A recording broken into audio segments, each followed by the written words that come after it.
The Body Snatcher by Robert Louis Stevenson. Every night in the year 4 of us sat in the small parlour of the George at Debenham, the undertaker and the landlord and Fettes and myself.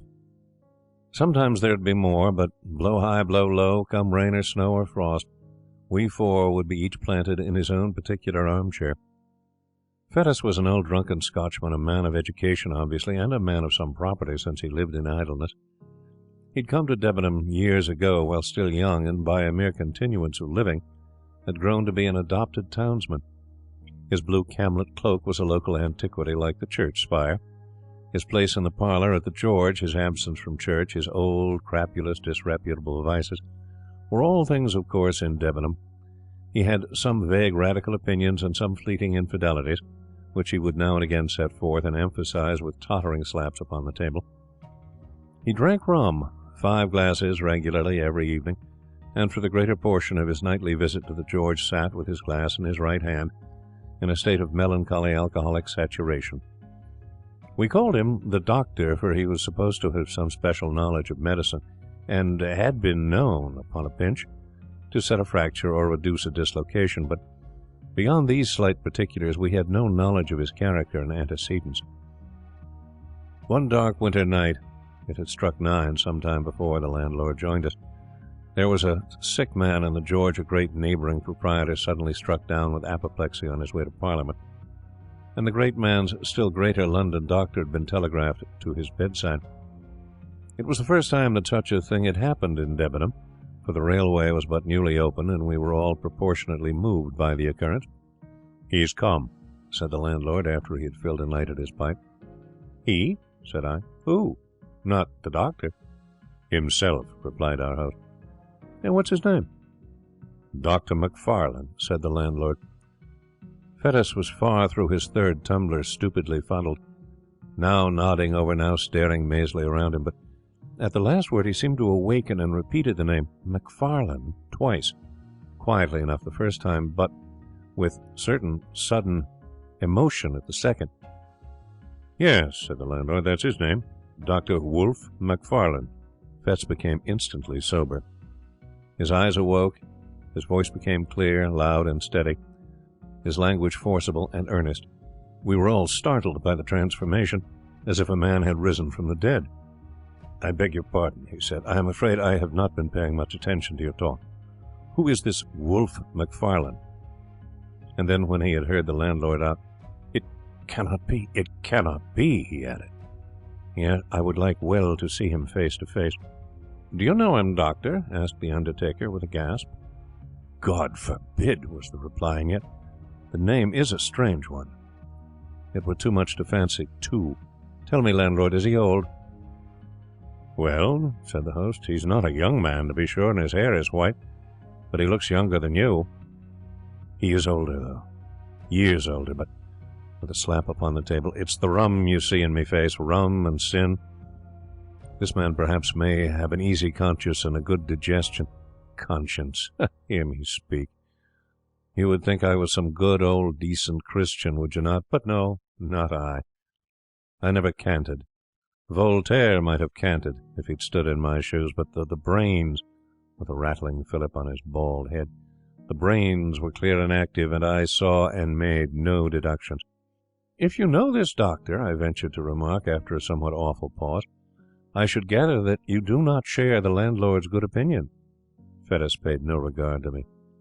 "Yes," he said with sudden decision, "I must see him face to face." There was another pause, and then a door was closed rather sharply on the first floor, and a step was heard upon the stair. "Oh, that's the doctor," cried the landlord. Look sharp, and you can catch him." It was but 2 steps from the small parlour to the door of the old George Inn. The wide oak staircase landed almost in the street. There was room for a Turkey rug and nothing more between the threshold and the last round of the descent, but this little space was every evening brilliantly lit up, not only by the light upon the stair and the great signal lamp below the sign, but by the warm radiance of the bar-room window. The George thus brightly advertised itself to passers-by in the cold street.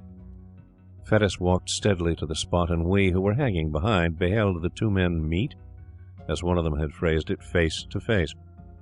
Dr. Macfarlane was alert and vigorous. His white hair set off his pale and placid, although energetic, countenance. He was richly dressed in the finest of broadcloth and the whitest of linen, with a great gold watch chain and studs and spectacles of the same precious material. He wore a broad-folded tie, white and speckled with lilac, and he carried on his arm a comfortable driving coat of fur.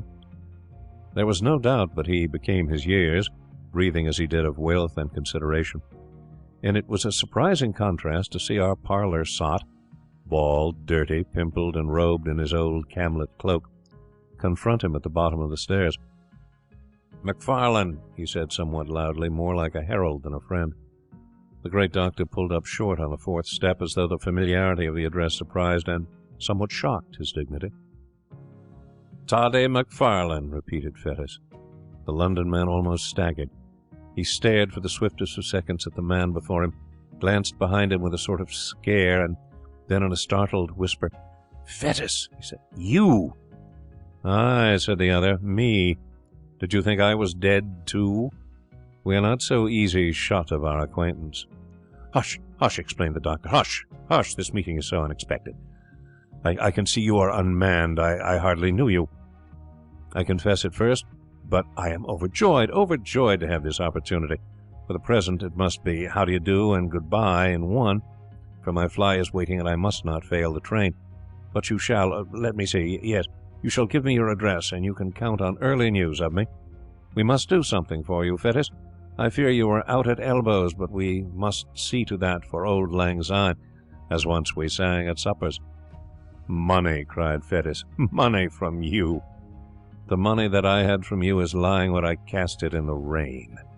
Dr. Macfarlane had talked himself into some measure of superiority and confidence, but the uncommon energy of this refusal cast him back into his first confusion. A horrible, ugly look came and went across his almost venerable countenance. "Well, my dear fellow," he said, be it as you please. My last thought is to offend you. I would intrude on none. I will leave you my address, however." "I do not wish it. I do not wish to know the roof that shelters you," interrupted the other. "I heard your name. I feared it might be you. I wished to know if, after all, there were a God. I know now there is none. Begone!" He still stood in the midst of the rug, between the stair and the doorway, and the great London physician, in order to escape, would be forced to step to one side. It was plain that he hesitated before the thought of this humiliation. White as he was, there was a dangerous glitter in his spectacles. But while he still paused uncertain, he became aware that the driver of his fly was peering in from the street at this unusual scene, and caught a glimpse at the same time of our little body from the parlour, huddled by the corner of the bar. The presence of so many witnesses decided him at once to flee. He crouched together, brushing on the wainscot, and made a dart like a serpent, striking for the door. But his tribulation was not yet entirely at an end, for even as he was passing, Fettes clutched him by the arm, and these words came in a whisper, and yet painfully distinct. "Have you seen it again?" The great rich London doctor cried out aloud with a sharp throttling cry.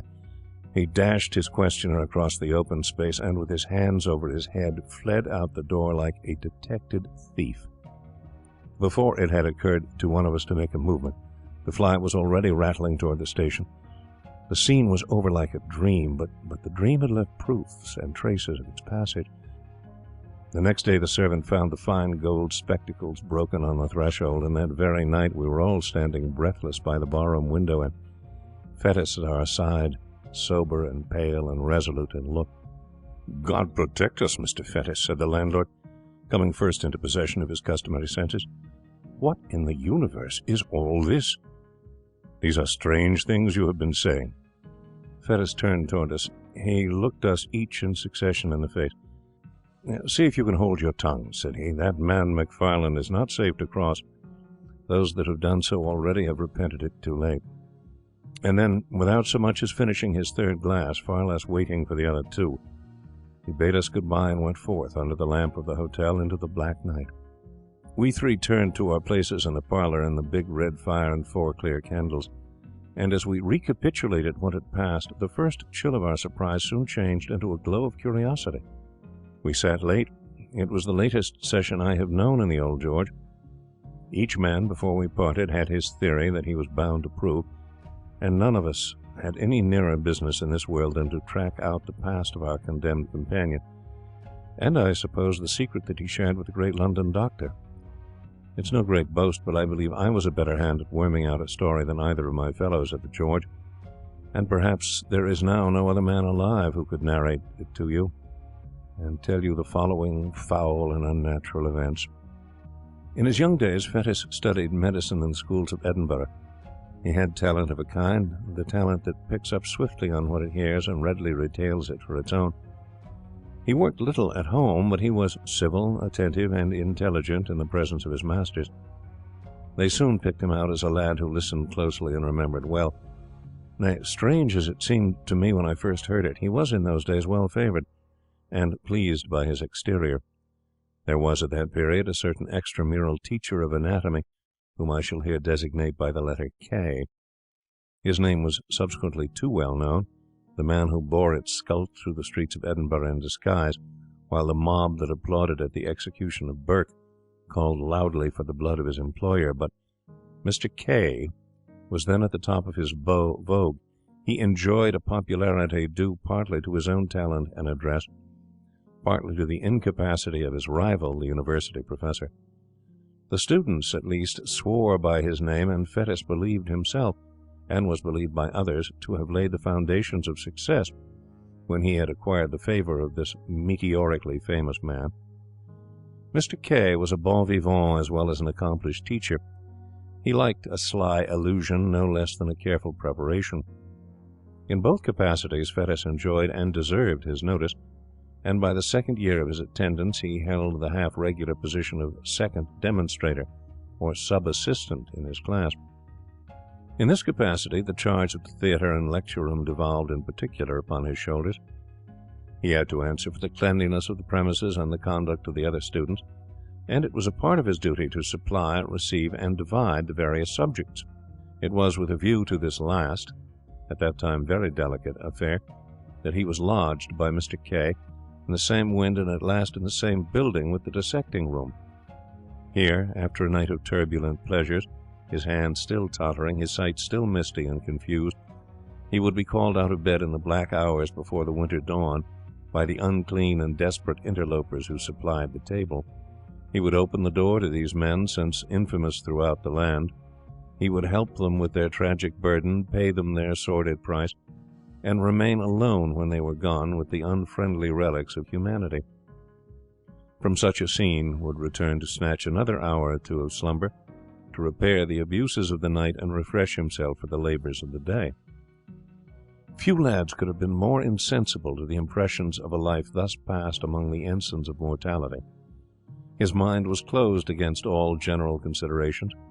He was incapable of interest in the fate and fortunes of another, the slave of his own desires and low ambitions. Cold, light, and selfish in the last resort, he had that modicum of prudence, miscalled morality, which keeps a man from inconvenient drunkenness or punishable theft. He coveted, besides, a measure of consideration from his masters and his fellow pupils, and he had no desire to fail conspicuously in the external parts of life. Thus he made it his pleasure to gain some distinction in his studies, and day after day rendered unimpeachable eye service to his employer, Mr. K. For his day of work he indemnified himself by nights of roaring, blackguardly enjoyment, and when that balance had been struck, the organ that he called his conscience declared itself content. The supply of subjects was a continual trouble to him as well as to his master. In that large and busy class, the raw material of the anatomists kept perpetually running out, and the business thus rendered necessary was not only unpleasant in itself, but threatened dangerous consequences to all who were concerned. It was the policy of Mr. K to ask no questions in his dealings with the trade. "They bring the body, and we pay the price," he used to say, dwelling on the alliteration. "Quid pro quo." And again, somewhat profanely, "Ask no questions," he would tell his assistants, "for conscience' sake." There was no understanding that the subjects were provided by the crime of murder. Had that idea been broached to him in words, he would have recoiled in horror, but the lightness of his speech upon so grave a matter was in itself an offence against good manners, and a temptation to the men with whom he dealt. Fettes, for instance, had often remarked to himself upon the singular freshness of the bodies. He had been struck again and again by the hang-dog, abominable looks of the ruffians who came to him before the dawn, and, putting things together clearly in his private thoughts, he perhaps attributed a meaning too immoral and too categorical to the unguarded counsels of his master.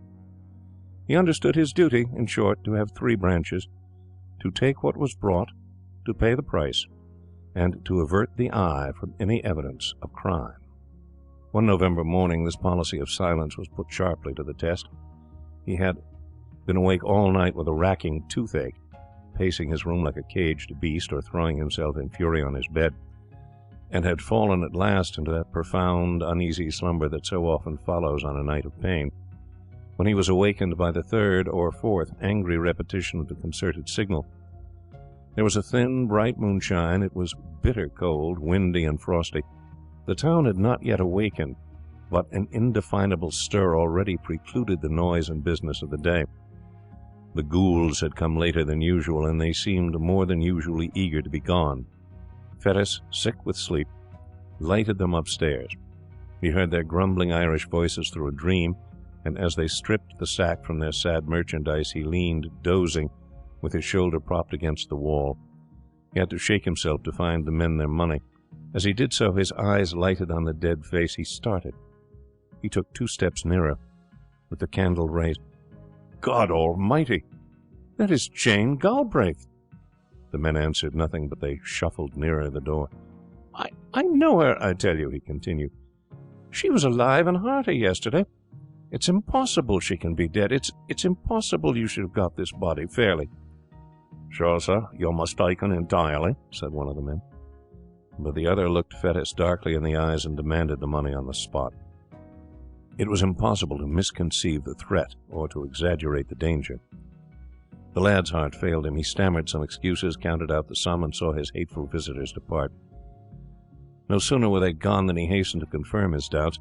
By a dozen unquestionable marks he identified the girl he had jested with the day before. He saw with horror marks upon her body that might well betoken violence. A panic seized him, and he took refuge in his room. There he reflected at length over the discovery that he had made, considered soberly the bearing of Mr. K's instructions and the danger to himself of interference in so serious a business, and at last, in sore perplexity, determined to wait for the advice of his immediate superior, the class assistant. This was a young doctor, Wolfe Macfarlane, a high favourite among all the reckless students, clever, dissipated, and unscrupulous to the last degree. He had travelled and studied abroad. His manners were agreeable and a little forward.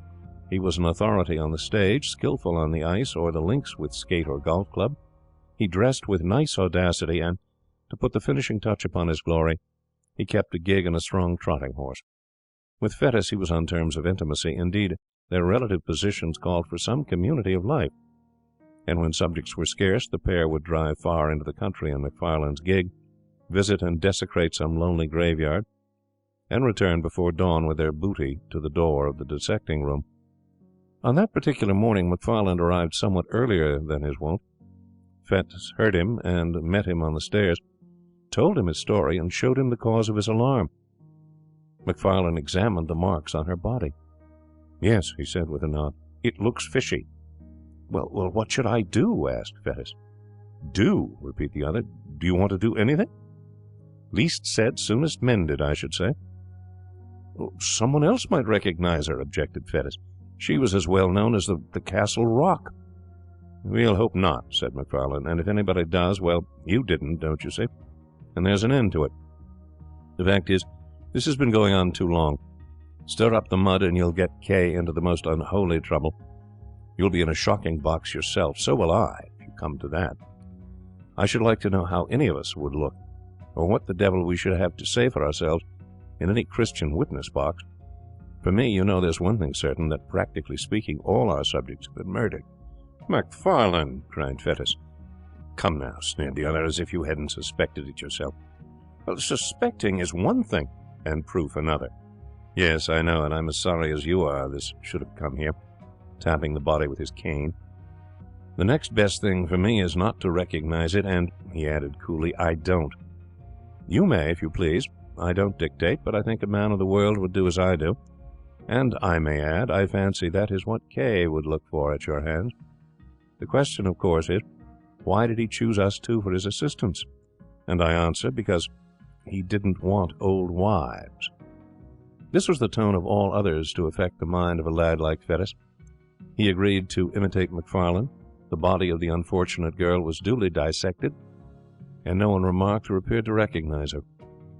One afternoon, when his day's works were over, Fettes dropped into a popular tavern and found Macfarlane sitting with a stranger. This was a small man, very pale and dark, with coal black eyes.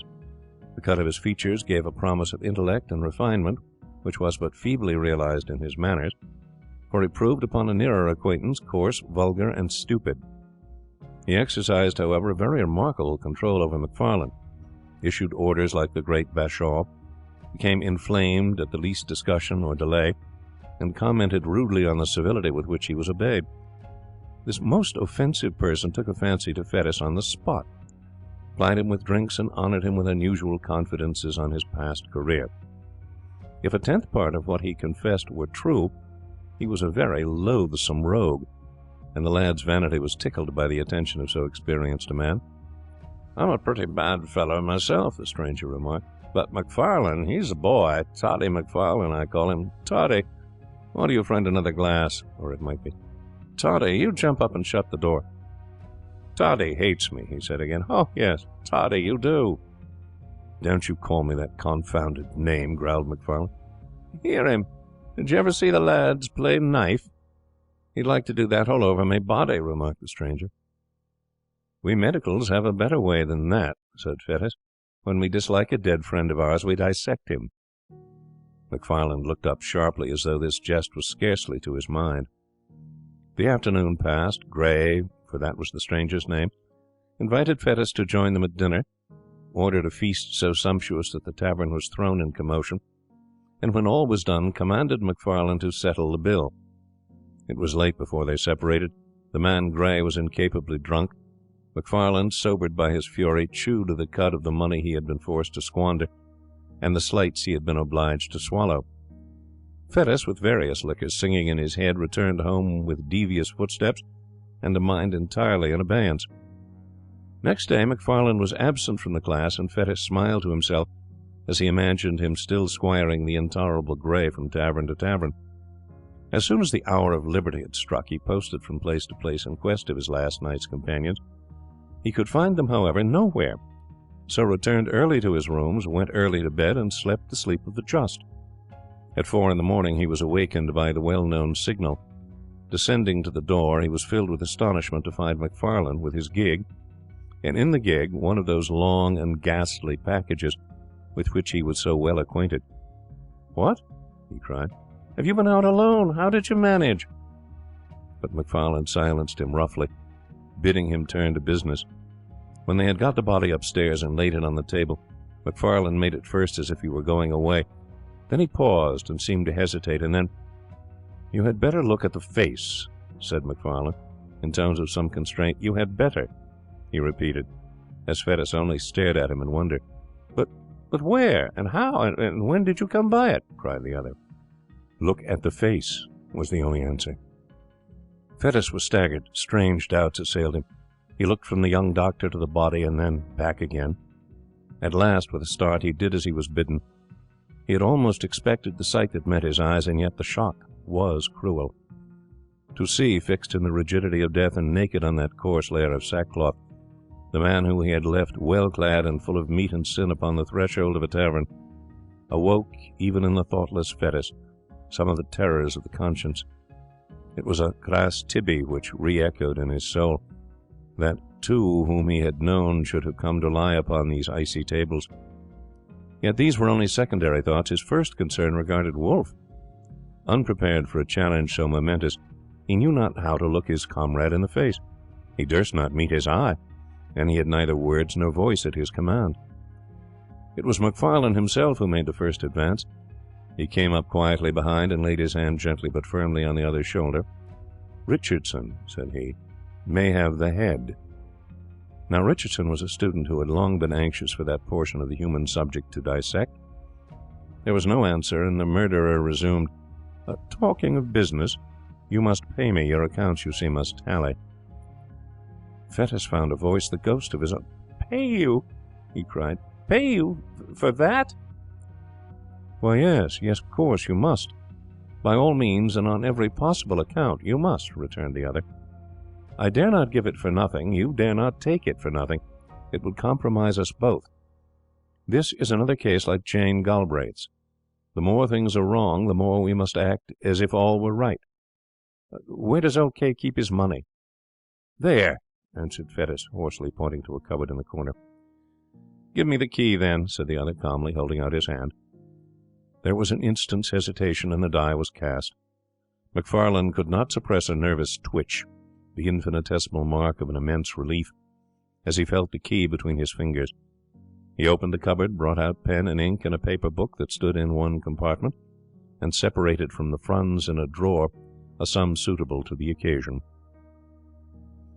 "Now look here," he said. "There is the payment made, first proof of your good faith, first step to your security. You have now to clinch it by a second. Enter the payment in your book, and then you, for your part, may defy the devil." The next few seconds were for Fettes an agony of thought, but in balancing his terrors it was the most immediate that triumphed. Any future difficulty seemed almost welcome if he could avoid a present quarrel with Macfarlane. He set down the candle which he had been carrying all this time, and with a steady hand entered the date, the nature, and the amount of the transaction. "And now," said Macfarlane, "it's only fair that you should pocket the lucre. I've had my share already. By the by, when a man of the world falls into a bit of luck, he has a few shillings extra in his pocket. I'm ashamed to speak of it, but there's a rule of conduct in the case. No treating, no purchase of expensive class books, no squaring of old debts. Borrow, don't lend." "Macfarlane," began Fettes, still somewhat hoarsely, "I've put my neck in a halter to oblige you." "To oblige me?" cried Wolfe. "Oh, come. You did, as near as I can see the matter, what you downright had to do in self-defence. Suppose I got into trouble, where would you be? This second little matter flows clearly from the first. Mr. Grey is the continuation of Miss Galbraith. You can't begin and then stop. If you begin, you must keep on beginning. That's the truth. No rest for the wicked." A horrible sense of blackness and the treachery of fate seized hold upon the soul of the unhappy student. "My God!" he cried, "but what have I done? And when did I begin? To be made a class assistant in the name of reason, where's the harm in that? Service wanted the position. Service might have got it. Would he have been where I am now?" "My dear fellow," said Macfarlane, "what a boy you are. What harm has come to you? What harm can come to you if you hold your tongue? Why, man, do you know what this life is? There are two squads of us, the lions and the lambs. If you're a lamb, you'll come to lie upon these tables like Grey or Jane Galbraith. If you're a lion, you'll live and drive a horse like me, like Kay, like all the world with any wit or courage. You're staggered at the first, but look at Kay. My dear fellow, you're clever, you have pluck, I like you, and Kay likes you. You were born to lead the hunt, and I tell you on my honour and my experience of life, 3 days from now you'll laugh at all these scarecrows like a high school boy at a farce." And with that Macfarlane took his departure and drove off, up the wind in his gig, to get under cover before daylight.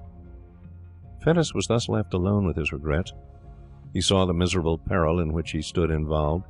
He saw, with inexpressible dismay, that there was no limit to his weakness, and that, from concession to concession, he had fallen from the arbiter of Macfarlane's destiny to his paid and helpless accomplice. He would have given the world to have been a little braver at the time, but it did not occur to him that he might still be brave. The secret of Jane Galbraith and the cursed entry in the day-book closed his mouth. Hours passed. As the class began to arrive, the members of the unhappy Grey were dealt out to one and to another, and received without remark. Richardson was made happy with the head, and before the hour of freedom rang, Fettes trembled with exultation to perceive how far they had already gone towards safety. For 2 days he continued to watch with increasing joy the dreadful process of disguise.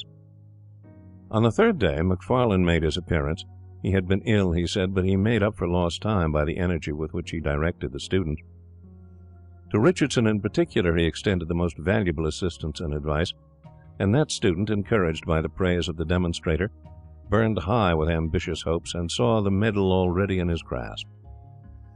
Before the week was out, Macfarlane's prophecy had been fulfilled. Fettes had outlived his terrors and had forgotten his baseness.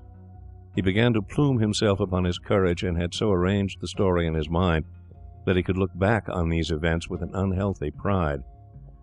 Of his accomplice he saw but little. They met, of course, in the business of the class. They received their orders together from Mr. K. At times they had a word or two in private, and Macfarlane was from first to last particularly kind and jovial. But it was plain that he avoided any reference to their common secret. And even when Fettes whispered to him that he had cast in his lot with the lions and forsworn the lambs, he only signed to him smilingly to hold his peace. At length an occasion arose which threw the pair once more into a closer union. Mr. K. was again short of subjects, pupils were eager, and it was a part of this teacher's pretensions to be always well supplied. At the same time there came the news of a burial in the rustic graveyard of Glencose. Time has little changed the place in question. It stood then, as now, upon a crossroad, out of call of human habitations, and buried fathoms deep in the foliage of 6 cedar trees. The cries of the sheep upon the neighbouring hills, the streamlets upon either hand, one loudly singing among pebbles, the other dripping furtively from pond to pond, the stir of the wind in the mountainous old flowering chestnuts, and once in 7 days the voice of the bell and the old tunes of the precentor were the only sounds that disturbed the silence round the rural church. The Resurrection Man, to use a by-name of the period, was not to be deterred by any of the sanctities of customary piety. It was part of his trade to despise and desecrate the scrolls and trumpets of old tombs, the paths worn by the feet of worshippers and mourners, and the offerings and the inscriptions of bereaved affection. To rustic neighbourhoods, where love is more than commonly tenacious, and where some bonds of blood or fellowship unite the entire society of a parish, the body snatcher, far from being repelled by natural respect, was attracted by the ease and safety of the task. To bodies that had been laid in earth in joyful expectation of a far different awakening, there came that hasty, lamplit, terror-haunted resurrection of the spade and mattock. The coffin was forced, the crements torn, and the melancholy relics, clad in sackcloth, after being rattled for hours on moonless byways, were at length exposed to uttermost indignities before a class of gaping boys. Somewhat as 2 vultures may swoop upon a dying lamb, Fettes and Macfarlane were to be let loose upon a grave in that green and quiet resting place. The wife of a farmer, a woman who had lived for 60 years, and been known for nothing but good butter and a godly conversation, was to be rooted from her grave at midnight and carried dead and naked to that far-away city that she had always honoured with her Sunday's best. The place beside her family was to be empty till the crack of doom, her innocent and almost venerable members to be exposed to that last curiosity of the anatomist. Late one afternoon the pair set forth, well wrapped in cloaks and furnished with a formidable bottle. It rained without remission, a cold, dense, lashing rain. Now and again there blew a puff of wind, but these sheets of falling water kept it down. Bottle and all, it was a sad and silent drive as far as Pennacock, where they were to spend the evening. They stopped once to hide their implements in a thick bush not far from the churchyard, and once again at the Fisher's Tryst, to have a toast before the kitchen fire and vary their nips of whisky with a glass of ale. When they reached their journey's end, the gig was housed, the horse was fed and comforted, and the 2 young doctors in a private room sat down to the best dinner and the best wine the house afforded. The lights, the fire, the beating rain upon the window, the cold, incongruous work that lay before them, added zest to their enjoyment of the meal. With every glass their cordiality increased. Soon Macfarlane handed a little pile of gold to his companion. "A compliment," he said. "Between friends, these little damned accommodations ought to fly like pipe lights." Fettes pocketed the money and applauded the sentiment to the echo. "You are a philosopher," he cried. "I was an ass till I knew you. You and Kay between you, by the Lord Harry, but you'll make a man out of me." "Of course we will," applauded Macfarlane. "A man, I tell you. It required a man to back me up the other morning. There are some big, brawling, 40-year-old cowards who would have turned sick at the sight of the damn thing, but not you. You kept your head. I watched you." "Well, and why not?" Fettes thus vaunted himself. "It was no affair of mine. There was nothing to gain on the one side but disturbance, and on the other I could count on your gratitude, don't you see?" And he slapped his pocket till the gold pieces rang. Macfarlane somehow felt a certain touch of alarm at these unpleasant words. He may have regretted that he had taught his young companion so successfully, but he had no time to interfere, for the other noisily continued in this boastful strain.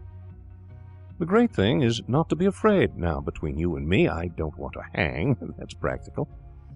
But for all cant, Macfarlane, I was born with a contempt. Oh, God, devil, right, wrong, sin, crime, and all the other old gallery of curiosities. They may frighten boys, but men of the world, like you and me, despise them.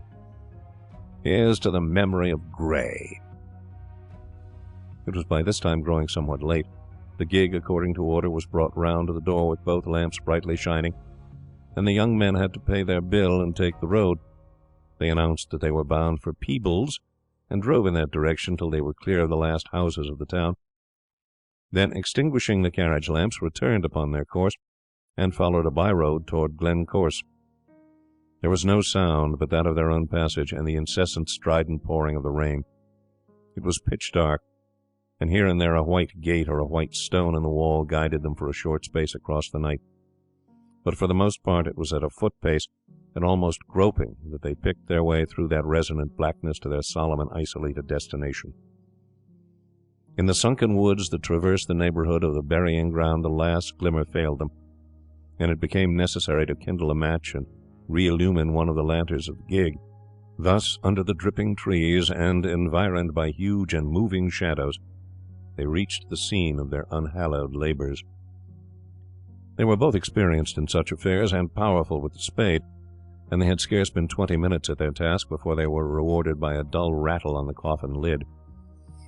At the same time, Macfarlane, having hurt his hand upon a stone, flung it carelessly above his head. The grave, in which they now stood almost to the shoulders, was close to the edge of the plateau of the graveyard, and the gig lamp had been propped, the better to illuminate their labours, against a tree, and on the immediate verge of the steep bank descending to the stream. Chance had taken a sure aim with the stone. Then came a clang of broken glass. Night fell upon them. Sounds alternately dull and ringing announced the bounding of the lantern down the bank, and its occasional collision with the trees. A stone or two, which it had dislodged in its descent, rattled behind it into the profundities of the glen, and then silence, like night, resumed its sway. And they might bend their hearing to its utmost pitch, but naught was to be heard except the rain, now marching to the wind, now steadily falling over miles of open country. They were so nearly at an end of their abhorred task that they judged it wisest to complete it in the dark. The coffin was exhumed and broken open, the body inserted in the dripping sack, and carried between them to the gig. One mounted to keep it in its place, and the other, taking the horse by the mouth, groped along by wall and bush until they reached the wider road by the Fisher's Tryst. Here was a faint, diffused radiancy, which they hailed like daylight. By that they pushed the horse to a good pace and began to rattle along merrily in the direction of the town. They had both been wetted to the skin during their operations, and now, as the gig jumped among the deep ruts, the thing that stood propped between them fell now upon one and now upon the other. At every repetition of the horrid contact, each instinctively repelled it with the greater haste, and the process, natural enough as it was, began to tell upon the nerves of the companions. Macfarlane made some ill-favoured jest about the farmer's wife, but it came hollowly from his lips, and was allowed to drop in silence. Still, their unnatural burden bumped from side to side, and now the head would be laid as if in confidence upon their shoulders, and now the drenching sackcloth would flap icily about their faces. A creeping chill began to possess the soul of Fettes. He peered at the bundle, and it seemed somewhat larger than at first. All over the countryside, and from every degree of distance, the farm dogs accompanied their passage with tragic ululations, and it grew and grew upon his mind that some unnatural miracle had been accomplished, that some nameless change had befallen the dead body, and that it was in fear of their unholy burden the dogs were howling. "For God's sake," said he, making a great effort to arrive at speech, "for God's sake, let's have a light." Seemingly Macfarlane was affected in the same direction, for, though he made no reply, he stopped the horse, passed the reins to his companion, got down, and proceeded to kindle the remaining lamp. They had by that time got no further than the crossroad down the Auchenclinny. The rain still poured as though the deluge were returning, and it was no easy matter to make a light in such a world of wet and darkness. When at last the flickering blue flame had been transferred to the wick and began to expand and clarify, and shed a wide circle of misty brightness round the gig, it became possible for the two young men to see each other and the thing they had along with them. The rain had moulded the rough sacking to the outlines of the body underneath. The head was distinct from the trunk, the shoulders plainly modelled. Something at once spectral and human riveted their eyes upon the ghastly comrade of their drive. For some time Macfarlane stood motionless, holding up the lamp. A nameless dread was swathed like a wet sheet about the body, and tightened the white skin upon the face of Fettes. A fear that was meaningless, a horror of what could not be, kept mounting to his brain. Another beat of the watch and he had spoken, but his comrade forestalled him. "That is not a woman," said Macfarlane in a hushed voice. "It was a woman when we put her in," whispered Fettes. Hold that lamp," said the other. "I must see her face." As Fettes took the lamp, his companion untied the fastenings of the sack and drew down the cover from the head. The light fell very clear upon the dark, well-moulded features and smooth-shaven cheeks of a too familiar countenance, often beheld in dreams of both of these young men. A wild yell rang up into the night. Each leaped from his own side into the roadway. The lamp fell, broke, and was extinguished, and the horse, terrified by this unusual commotion, bounded and went off toward Edinburgh at a gallop, bearing along with it, sole occupant of the gig, the body of the dead and long dissected Grey. End of The Body Snatcher by Robert Louis Stevenson.